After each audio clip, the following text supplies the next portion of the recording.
Hello everybody, I am welcoming you all to study How the Camel Got His Hump, written by Rudyard Kipling. He has described the very interesting story about hard work and helping each others. Now let's start the story. In the beginning, when the world was new and the animals were just beginning to work for man, जब दुनिया नई नई थी और जानवर इंसानों के लिए काम करना शुरू कर रहे थे, there was a camel and he lived in the middle of a howling desert because he didn't want to work. He ate sticks and thorns and prickles, and when anybody spoke to him, he said, hump, just hump, and no more. वहाँ एक ऊंट था। वह सुनसान रेगिस्तान के बीचों बीच रहता था क्योंकि वह काम नहीं करना चाहता था। वह छोटी छोटी कोपले, कांटे और कांटेदार झाड़ियां खाता था। जब कोई उससे बात करता तो वह हम, जस्ट हम और इससे अधिक कुछ नहीं बोलता था। Presently the horse came to him on Monday morning with a saddle on his back and said, Camel, oh camel, come out and trot like the rest of us. एक बार सोमवार की प्रातः एक हॉर्स अपनी पीठ पर काठी के साथ उसके पास आया और उसने उससे बोला, camel o camel, come out और हमारी तरह तेज चाल से चलना प्रारंभ करो। Hump said the camel, and the horse went away and told the man. उस कैमिल ने हम्प कहा एंड द हॉर्स वहां से चला गया और उसने सारी बात आदमी से कह दी। Presently the dog came to him with a stick in his mouth and said. उसके बाद वहां एक डॉग आया और उसके मुंह में एक स्टिक थी और वह उस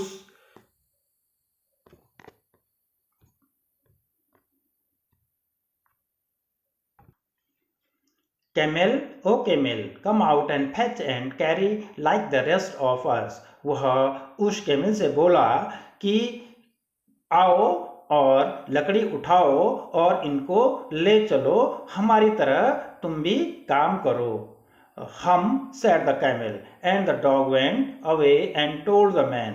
उस कैमेल ने फिर वही हम कहा और डॉग वहां से चला गया और उसने सारी बात मैन को बता दी। Presently the ox came to him with the yoke on his neck and said, Camels, O camel, come out and plow like the rest of us. उसके बाद वहां ऑक्स आया और उसके कंधे में जुआ था और वह बोला, camel o camel, come out, camel o camel, come out and plough like the rest of us.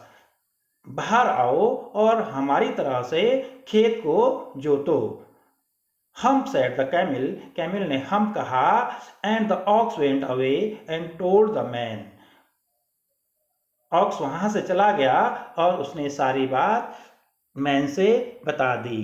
At the end of the day, the man called the horse and dog and the ox together and said, 303, I am very sorry for you.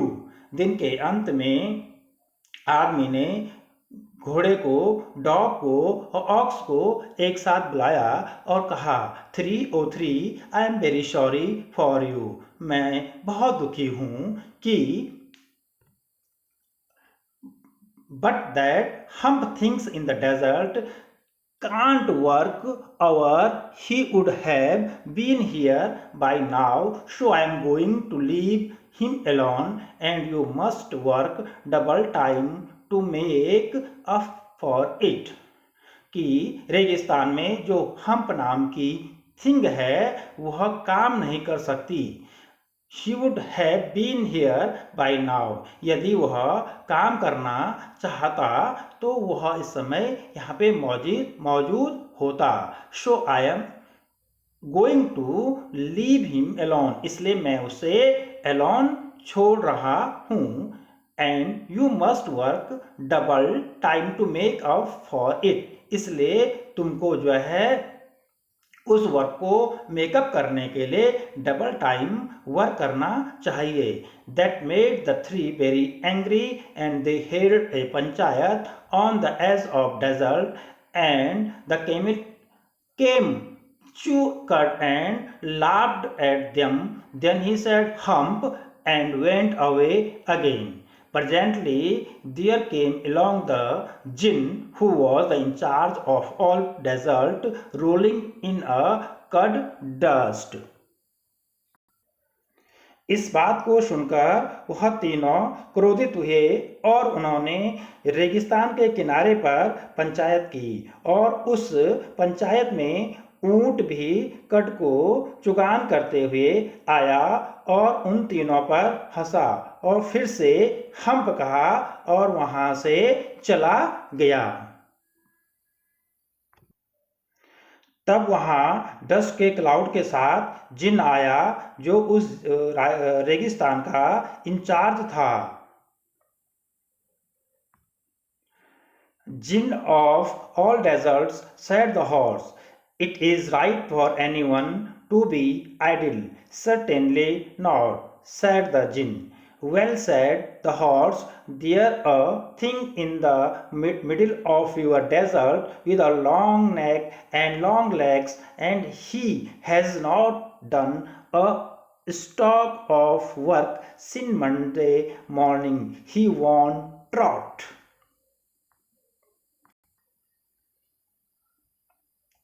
तब जो है घोड़े ने उस in charge of desert से कहा कि क्या किसी को आलसी होना सही है? तो जिन ने आंसर दिया, नहीं।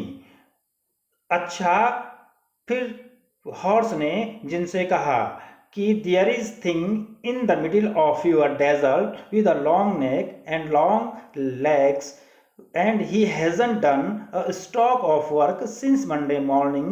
He won't trot. तब फिर घोड़े ने जिनसे कहा कि वहाँ रेगिस्तान के बीचों बीच एक लंबी गर्दन और लंबे पैरों वाला थिंग है, वह कोई भी काम नहीं करता है और न उसने मंडे मॉर्निंग से कोई काम किया। He won't trot, वह तो चलता भी नहीं है, चलता भी नहीं था। We said the jinn whistling, उस जिन ने whistling किया। That is my camel, what does he say about it? वह मेरा केमिल है, तुम उसके बारे में क्या कह रहे हो? He says hump and he won't plow, said the ox. Ox ने कहा वह केवल हम्प कहता है और वह खेत भी नहीं जोतता था। Very good, said the jinn, I shall hump him if you will kindly wait a minute. उस जिन ने उनसे कहा कि तुम थोड़ी देर प्रतीक्षा करो, मैं उसे हम्प करता हूं, मैं उसे डील करता हूं। The jinn rolled himself up in the dust cloak and took a walk across the desert and found the camel looking at his own reflection in a pool of water. "My friend," said the jinn, "what is this I hear of your doing no work?" उस जिन ने अपने आप को dust clock में rolled किया और वहां से चला गया और उसने केमिल को पा लिया। जब वह केमिल को मिला तो केमिल जो है उस समय पूल ऑफ वाटर में अपनी रिफ्लेक्शन देख रहा था। My friend, said the jinn, जिन ने कहा मेरे दोस्त, what is this I hear of your doing no work, मैं यह क्या सुन रहा हूं कि तुम कोई काम नहीं करते हो। The jinn sat down with his chin in his hand while the camel looked at his own reflection in the pool of water. वह जिन जो है अपनी ठुड्डी पर हाथ लगाकर नीचे बैठ गया और वह केमिल जो है पूल ऑफ वाटर में अपनी परछाई देखता ही था।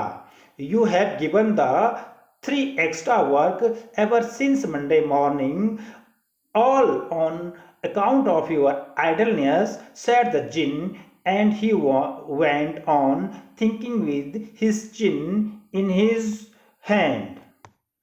जिन उस कैमिल से बोला कि तुम्हारे वर्क न करने के कारण उन तीनों को एक्स्ट्रा टाइम वर्क करना पड़ रहा था।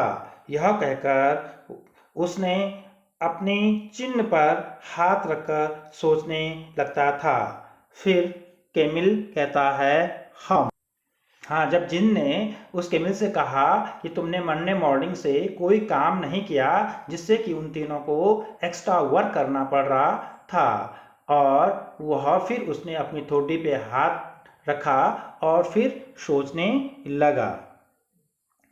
हम सेड द कैमिल, उस कैमिल ने फिर हम कह दिया। I should not say that again if I were you, said the jinn. You might say it once too often. I want to work. जिन ने कैमिल से कहा कि मैं तुम्हारी जगह होता तो इसे दोबारा नहीं बोलता।